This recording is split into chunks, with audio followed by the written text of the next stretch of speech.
पढ़ने दो, पढ़ने दो। ये पढ़ाई कर रहा है, ये टंटापा कर रहा है ये।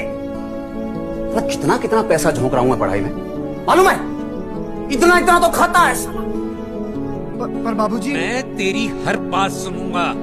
जा पैसे लेकर आ। जिनकी जेब में पैसे ना हो वो आदर्शों की बातें मत करें। निकम्मा एक पैसा कमा नहीं सकता। ऐसे बेटे के तो होने से ना होना बेहतर है। पढ़ाई छोड़ दी, काम छोड़ दिया, अब घर क्यों नहीं छोड़ता? ये दरवाजा है, निकल जा, घर से जा, हमेशा हमेशा के लिए जा। दोबारा इस घर में शक्ल दिखाने की जरूरत नहीं है तुझे। जिंदगी भर आने की जरूरत नहीं है इस घर में। और सामान इसके बाहर से फेंक दो। आदमी मर्द नहीं होता, पैसा मर्द होता है।